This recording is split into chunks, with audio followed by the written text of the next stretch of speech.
If you've been following along inside my Facebook community or on Instagram about our new brand colors and why we're choosing them and the psychology behind these new colors, I know you're going to dig today's episode because I have for us today color expert, visibility expert, publicity expert, Michelle Lewis. Now, what's really cool about Michelle is that she combines the Hollywood techniques and brings them into the world of entrepreneurship in a really cool and fun way.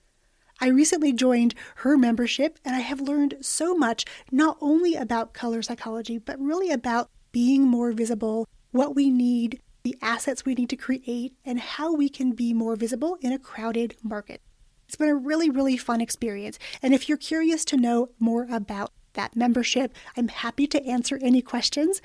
Come on over inside my Facebook community, the Arena of Awesome, where you can ask questions, continue the conversation, find out more about color psychology, find out what I've been sharing inside the group, and getting your feedback on, because inside that group, you actually get access to me every single week.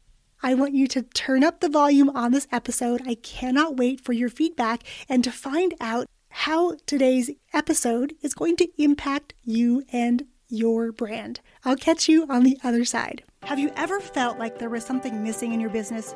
Something holding you back from the success you're seeking? If so, you are not alone. For nearly 20 years, that's exactly how I felt as a business owner. It wasn't until I discovered human design that it all became clear.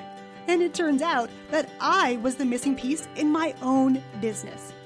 Join me on this journey of discovering the real me and hear stories from other business owners building businesses around all of their awesomeness. I'm Yong, Pratt, and it's time, my friend, to amplify your awesome.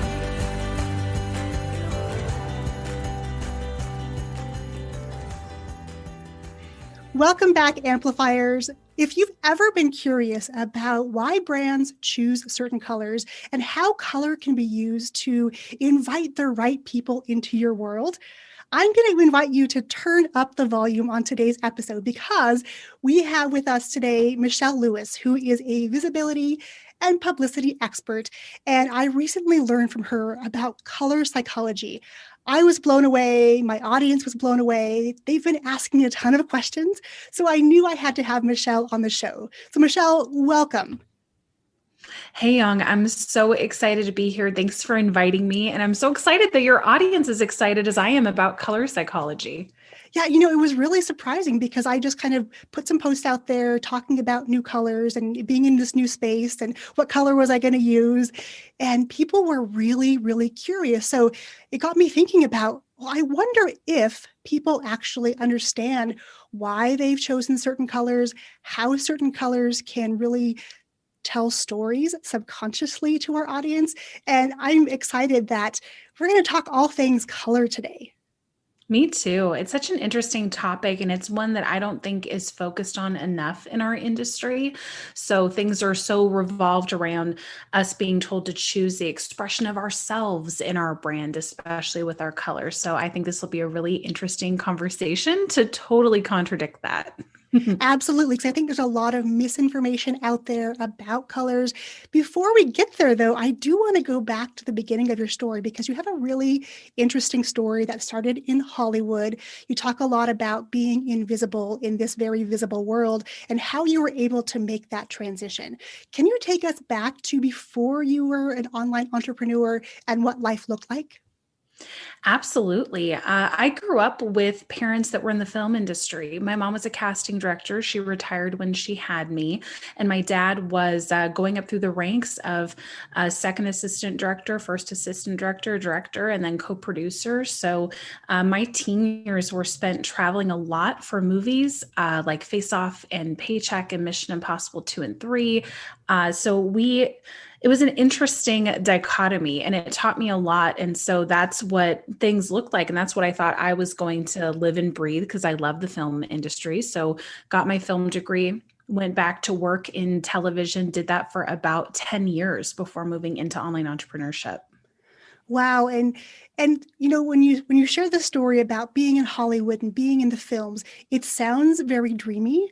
It However, does. I don't think that's the real case, right? Getting behind the story of the stories that we see on TV and on film. Mm-hmm. What was that like being in an industry that's so focused on outwardly sort of appearances and living into a role that the actor or the directors require you to be? What was that like?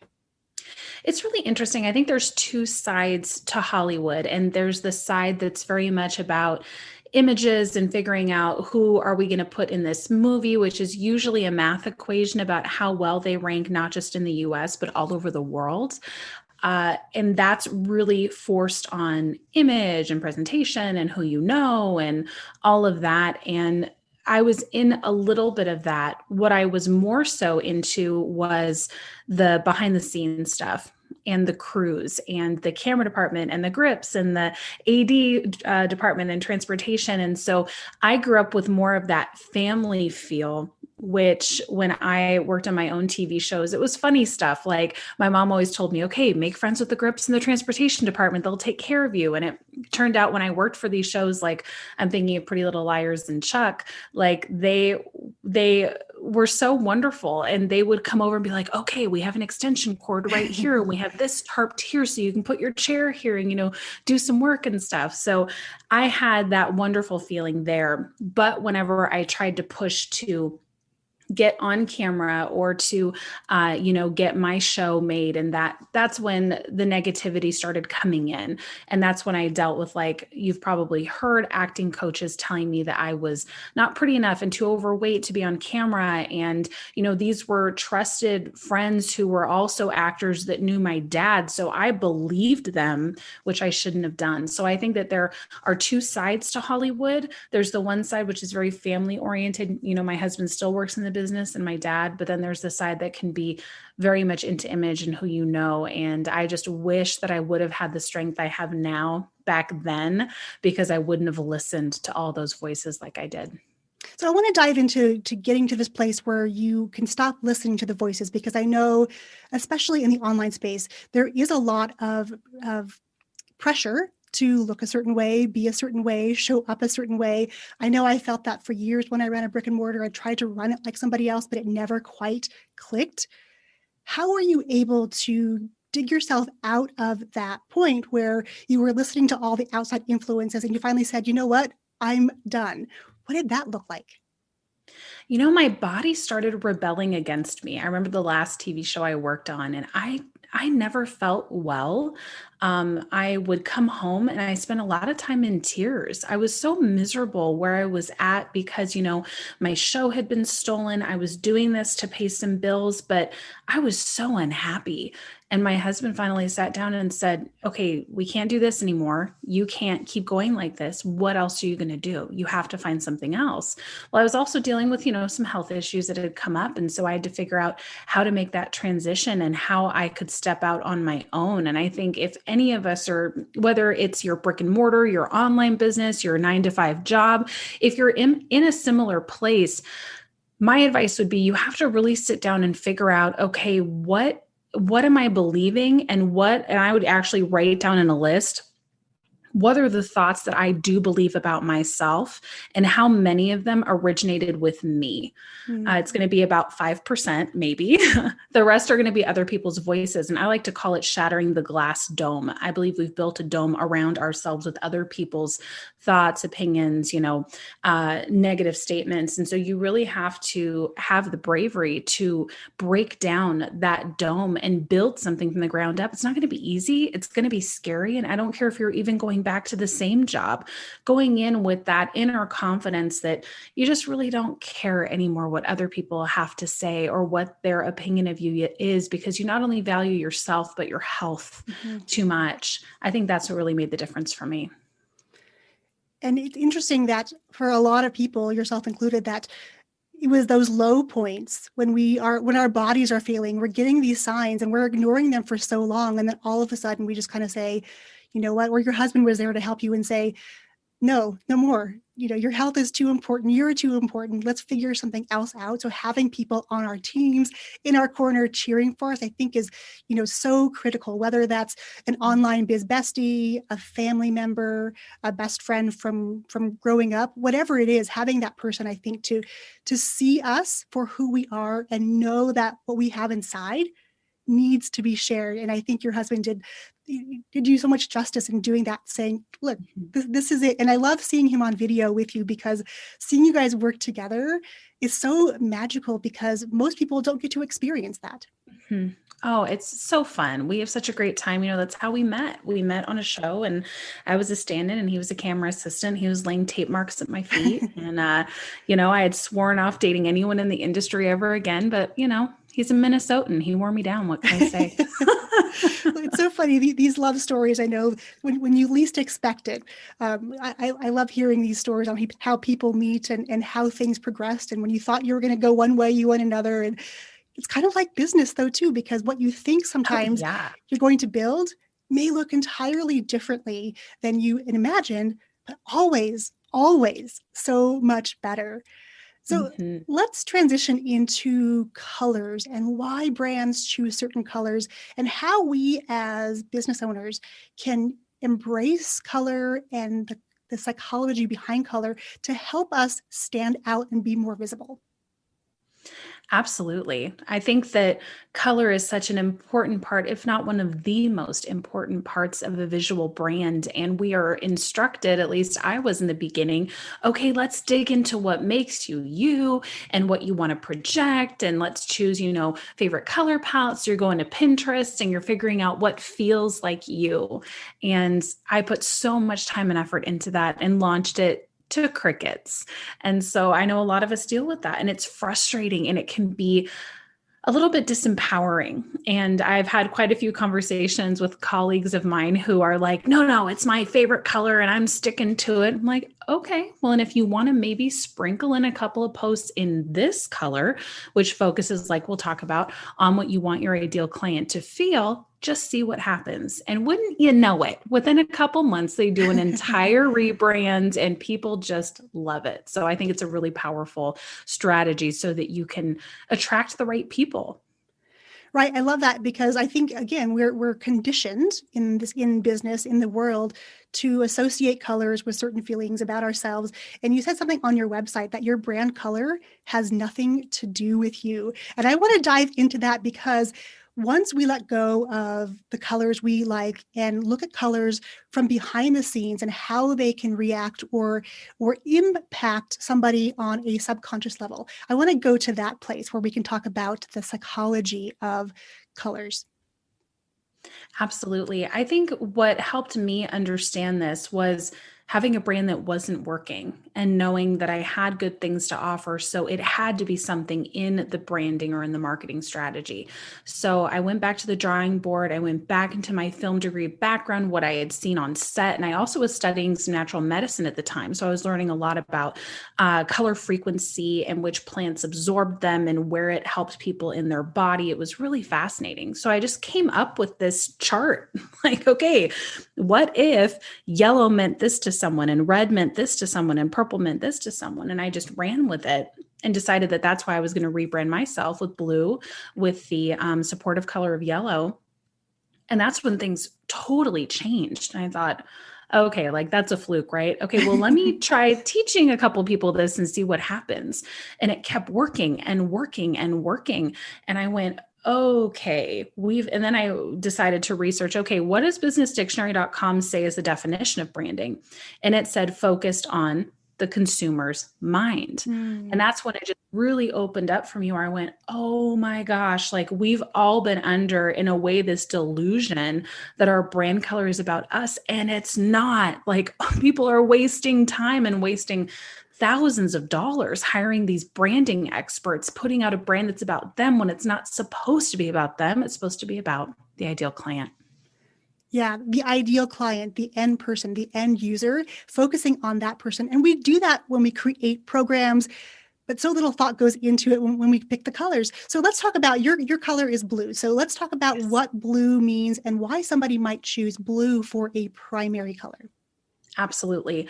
I always recommend to use blue sparingly because this industry uses a lot of blue. So if you can use another color, please do. It will make you stand out more. But the reason why I chose blue is because the first thing when I'm thinking about my ideal client, whether they're just starting out in their business or they're a couple years in, they're usually feeling pretty tired, pretty discouraged, pretty overwhelmed. They have done a lot of research, been in a lot of courses, memberships, programs, but it just hasn't worked. So in my mind, I picture my ideal client like laying on the couch with their laptop, just like, okay, like maybe one more month and that's it. Right. I just can't do this anymore. And so the first thing I need them to feel is a little bit of motivation to like sit up on the couch and go, oh, well, that's interesting. Oh, well, I didn't think of it like that, and feel a little bit inspired. And so that happens in the blue family. Blue, technically in film, you would call it like the intellectual color or the detached color. But for online purposes, it's very much about social media, trust. That's why you see, like, for example, Grey's Anatomy, everyone's in blue scrubs, right? It represents trust. So for me, I knew that that was going to be a great color. It resonates in the heart and lungs and mammary glands. So for me, it just was a really great fit for people to feel that like, okay, like I can breathe, I can try this one last ditch effort and see if it works for me. So amazing. And I really appreciate that you tie in the different glands and the different body areas because we all feel things in different places. So knowing what that feels like and where you want your target market, your audience to feel, like what emotions you want them to feel, I really like that. So let's talk about this yellow color. So this, I took your brand Sure. quiz, and yellow was the one that I got. And I actually took it several times. We can talk about that later. However, the first time I took the quiz was, the gut reaction. I got this color, and it's a color that I've been leaning into for a while, but I haven't committed fully. So now I'm totally going to be committing to this yellow color. Let's talk about yellow and why somebody might choose a yellow color. Yellow is one of my favorite colors to talk about because it is so powerful. I have two students that I'm thinking about who have moved over to yellow, and one used it in a human design coaching business, which totally revolutionized her brand. Her name is Tiffany Purdy. And then the other one, she's actually in the lounge with you, Yong, and that is Marjolein Koch. And she is a financial strategy expert. So totally different fields, but what they both really wanted to focus on was giving people that sense of hope, giving them a look into the future that could be different than the one that they have currently. And that's what yellow is so powerful in doing. It resonates in the pineal glands, and it really helps us be able to see ourselves differently in the future. So if you are wearing yellow, have yellow in your brand color, your students are going to know that you're leading them somewhere really amazing and transformational. So that's why it's such a strong color. And on screen, it's seen as as the cautionary color, which is why when you're choosing your hex codes, you do need to be careful. That's why I like that you're wearing a little bit of like a burnt yellow. I think that's really wise. The stronger you get with yellow, the more that people are going to be like, yeah. So you do have to be a little bit careful, but it's a fantastic color. And it's one of my favorites. It has been for a long time. So it's been fun to dive into the hex codes. And interestingly enough, when I set out in the lounge just a couple of weeks ago, I was talking to my youngest daughter, who is being homeschooled now. So she has a little extra time on her hands. I was telling her about the colors and what they signified. And, she knows me really well. She knows who I want to help. And she made me this mood board. And the picture she chose, I thought, that is exactly what I want people to feel. And it was something that I couldn't do. I tried to do it myself, and I wasn't hitting the nail on the head really with it. And, in a few minutes, she picked this beautiful image. And it's a woman out in the field of sunflowers. And she's jumping, looking up at the sky, very hopeful, very joyful, with this, beautiful green in the flowers and this blue in the sky. And I thought, yes, that is exactly what I want to convey. So sometimes it takes something outside of ourselves too to really help us to focus. So when you are advising people on choosing colors, I know you have a brand quiz. Can you tell us, not a brand quiz, I'm sorry, a color quiz. Can you tell us a little bit more about what that is? Yes, absolutely. I had so many people asking me, well, what's my perfect color? What's my perfect color? Especially when I would speak, it took up so much time and energy to try to figure out what people needed. So I sat down and I made this quiz. I recommend taking it twice because sometimes the first time we take it, we project kind of what we think we should say. Usually the second time can be more accurate. But this quiz is designed to help you really figure out what your client needs and what color is going to be most in alignment with your message. There are 7 options.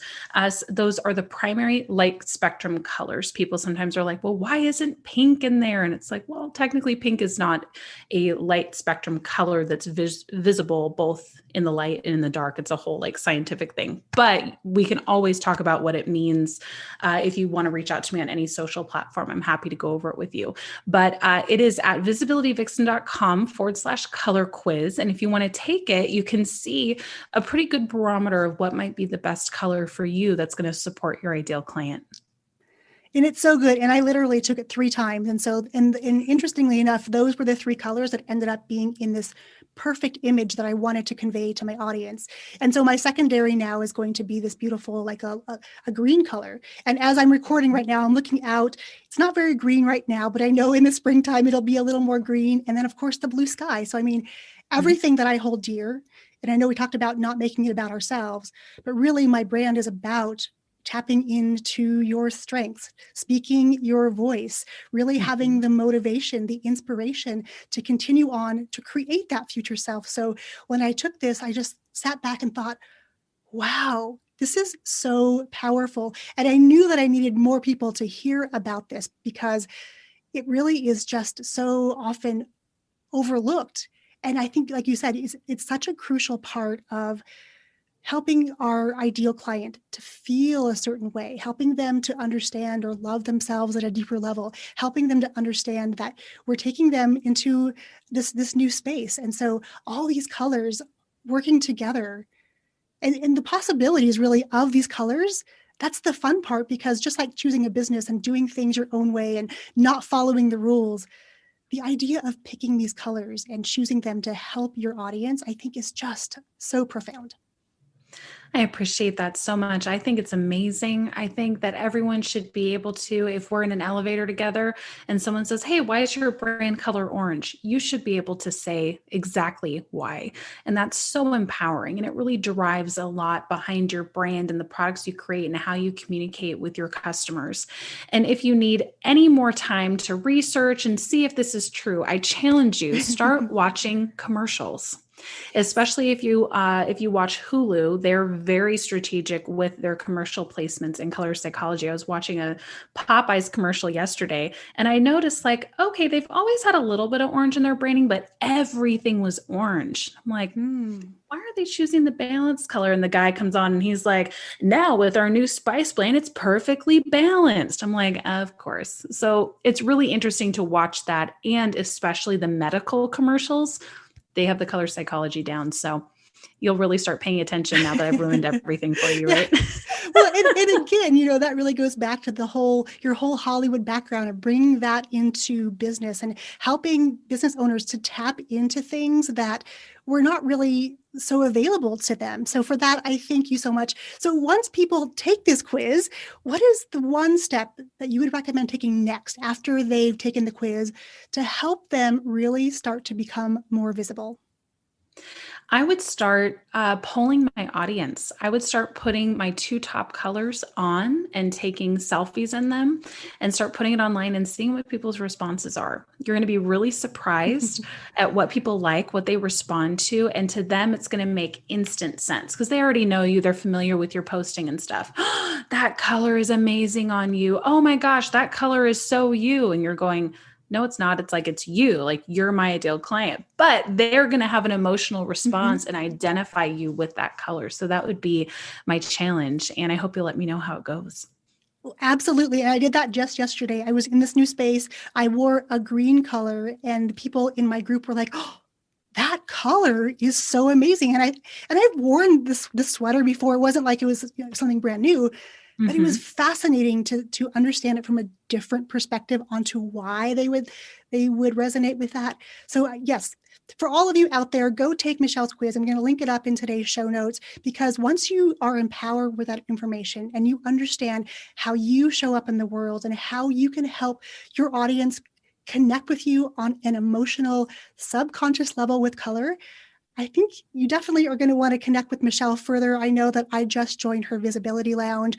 I'm having an awesome time really going back through sort of the foundational things. And it's been so fun for me to really think about that future self, right? The future self, and helping my clients move into that space. So Michelle, I want to thank you so much for your time. I appreciate your wealth of knowledge and really opening our eyes to how color can really help us become more visible in this very crowded online space. Thanks for having me. This has been so much fun, and good luck finding your new signature brand color.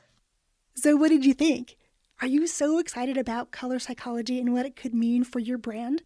I know for me personally, understanding the rationale and the psychology behind choosing new colors has been really, really powerful. And it's been so much fun interacting with all of you inside the Arena of Awesome, my Facebook community, as you vote on colors and give feedback on this new brand, because here at Amplify Your Awesome, we're all about making you look really good. And by choosing these new brand colors, we know it's going to attract the right people and resonate with the right people who need us in their lives.